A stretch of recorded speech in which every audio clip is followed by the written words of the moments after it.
नमस्कार. आज आपण एका मतदारसंघाचं पारनेरचं अगदी फोरेन्सिक विश्लेषण करणार आहोत. म्हणजे कसं की एका जागेवरून अख्ख्या महाराष्ट्राची राजकीय नाडी कशी समजून घेता येते. चला तर मग या विश्लेषणात जरा खोलवर जाऊया. ही जागा आहे पारनेर, महाराष्ट्रातलीच. पण इथे जे राजकारण घडतं ना, जे सामाजिक आर्थिक मुद्दे आहेत, ते जणू काही संपूर्ण राज्याच्या राजकीय अर्थव्यवस्थेचा आरसाच आहेत. म्हणजे बघा, एका जागेची गोष्ट पण ती अख्ख्या राज्याची कहाणी सांगून जाते. आणि हाच तर आपल्या आजच्या विश्लेषणाचा केंद्रबिंदू आहे. विचार करा, फक्त 1500 मतांनी निकाल कसा काय ठरू शकतो? हा एकच प्रश्न आपल्याला सांगतो की पारनेरमध्ये स्पर्धा किती टोकाची आहे आणि प्रत्येक मत किती महत्वाचं आहे. ठीक आहे, तर या मोठ्या प्रश्नापासून आता आपण जरा जमिनीवर येऊया, मतदारसंघाच्या मुळाशी जाऊया. म्हणजे इथली माती आणि इथली माणसं, तिथून सुरुवात करू. पारनेरचं मूळ ओळखायचं झालं तर तो एक पूर्णपणे ग्रामीण, शेतीप्रधान मतदारसंघ आहे. इथलं जवळपास 97% आयुष्य हे खेड्यातच आहे. लोकांचं जगणं माती आणि ऋतूंशी जोडलेलं आहे. साहजिकच अर्थव्यवस्था शेतीवरच चालते. आणि हे फक्त पारनेरपुरता नाही, महाराष्ट्रातल्या ग्रामीण भागात जवळपास 43% लोकांचं पोट शेतीवरच आहे. आणि पारनेर त्यातलं एक महत्त्वाचं उदाहरण आहे.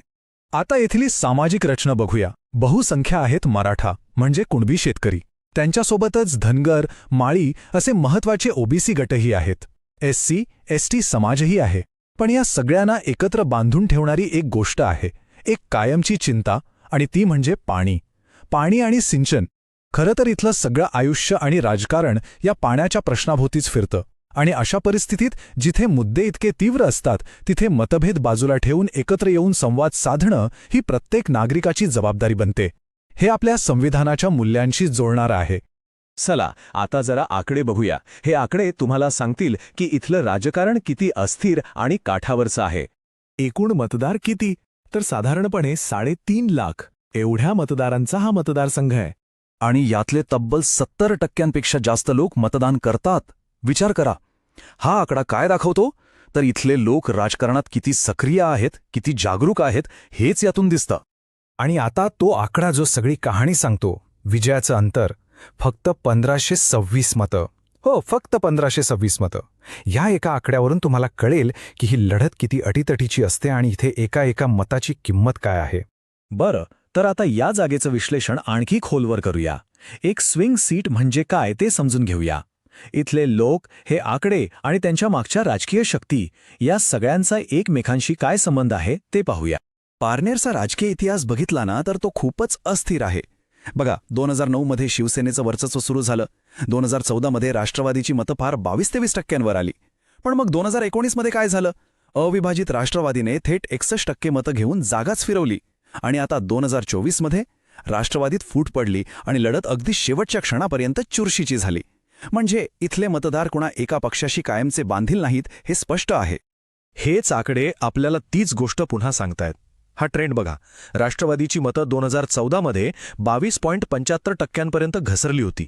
आणि पुढच्याच निवडणुकीत म्हणजे 2019 मध्ये तीच मतं 61.70% पोचली. केवढा मोठा बदल आहे हा. याचा सरळ अर्थ आहे की पारनेर मतदारसंघ कोणत्याही एका पक्षाला सहज आणि कायमचा जनादेश देत नाही. मग इथल्या मतदारांसाठी सगळ्यात महत्त्वाचे, सगळ्यात जिव्हाळ्याचे विषय कोणते आहेत? तर 2 गोष्टी प्रामुख्याने दिसतात. एक म्हणजे जातीय अस्मिता आणि दुसरं म्हणजे आर्थिक अस्तित्व.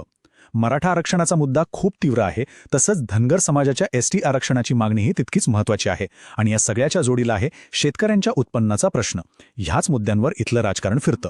तर मग पारनेरमध्ये राजकीय पक्षांसमोरचं चित्र कसं आहे? एका बाजूला पवारसाहेबांसारख्या मोठ्या नेत्यांचा वारसा आहे. कार्यकर्त्यांचं एक मजबूत जाळं आहे. जातीय समीकरणांना आपल्या बाजूने वळवण्याची संधी आहे. पण दुसऱ्या बाजूला पक्षातच फूट पडल्यामुळे मतांचं विभाजन होण्याचा मोठा धोका आहे. आणि समोर भाजप सेनेची तगडी यंत्रणा आहे. म्हणजे संधी आहेत, तशीच आव्हानंही मोठी आहेत. ओके, आपण समस्या तर समजून घेतली. आता उपायाबद्दल बोलूया. म्हणजे या अशा गुंतागुंतीच्या जागेसाठी एक विजयी उमेदवार कसा असायला हवा? त्याचा आदर्श नमुना काय असेल? तर इथला विजयी उमेदवार कसा असावा? सगळ्यात महत्त्वाचं, तो स्थानिक असावा. मराठा कुणबी किंवा ओबीसी समाजातला, ज्याला शेतीतलं कळतं. वय साधारण 35 ते 50च्या घरात. प्रतिमा एकदम स्वच्छ, चारित्र्यावर कोणताही डाग नको. आजच्या काळात व्हॉट्सॲप, यूट्यूबवर सक्रिय असणंही गरजेचं आहे. आणि सगळ्यात कळीचा मुद्दा, महाविकास आघाडीतल्या सगळ्या गटांना एकत्र बांधून ठेवण्याची क्षमता त्याच्यात हवी. असाच उमेदवार लोकांचा विश्वास जिंकू शकतो. चला आता एका अशा आराखड्याबद्दल बोलूया जो फक्त निवडणूक जिंकण्यासाठी नाही तर जिंकल्यानंतर एक प्रभावी शासन देण्यासाठी सुद्धा महत्वाचा आहे. याला आपण चतुर्मुख सिद्धांत असं नाव देऊ शकतो. ही एक 4 स्तरीय रणनीती आहे. पहिलं, निवडणुकीच्या पातळीवर शेतकऱ्यांच्या मुद्द्यांवर लक्ष केंद्रित करणं. दुसरं, संघटनात्मक पातळीवर प्रत्येक बूथ मजबूत करणं आणि व्हॉट्सॲपच्या माध्यमातून कार्यकर्त्यांना जोडणं. तिसरं, एक स्पष्ट कथा लोकांपर्यंत पोहोचवणं, शेतकरी आणि गरिबांच्या हिताची ऐक्यावर भर देणारी. आणि चौथं, आपल्याकडे असलेले कार्यकर्ते आणि पैसा यांचा योग्य आणि प्रभावी वापर करणं. हे 4ही स्तंभ एकत्र आले की एक यशस्वी मोहीम उभी राहते. आणि हो, जेव्हा आपण व्हॉट्सअप सारख्या डिजिटल साधनांबद्दल बोलतो तेव्हा एका मोठ्या जबाबदारीचा उल्लेख करणंही महत्त्वाचं आहे. भारताच्या नवीन DPTP कायद्यानुसार कोणत्याही मतदाराशी संवाद साधताना त्यांची प्रायव्हसी म्हणजे गोपनीयता आणि त्यांची संमती हा पाया असला पाहिजे. प्रत्येक व्यक्तीच्या प्रतिष्ठेचा आदर करूनच तंत्रज्ञानाचा वापर व्हायला हवा. कारण शेवटी या सगळ्याचा उद्देश काय आहे? फक्त एक निवडणूक जिंकणं नाही, तर ध्येय आहे विश्वास आणि विकासाच्या पायावर एक असं नातं तयार करणं जे टिकेल. हेच खरं ध्येय असायला हवं. तर मग समारोप करताना एक भविष्याचा दृष्टिकोन पाहूया.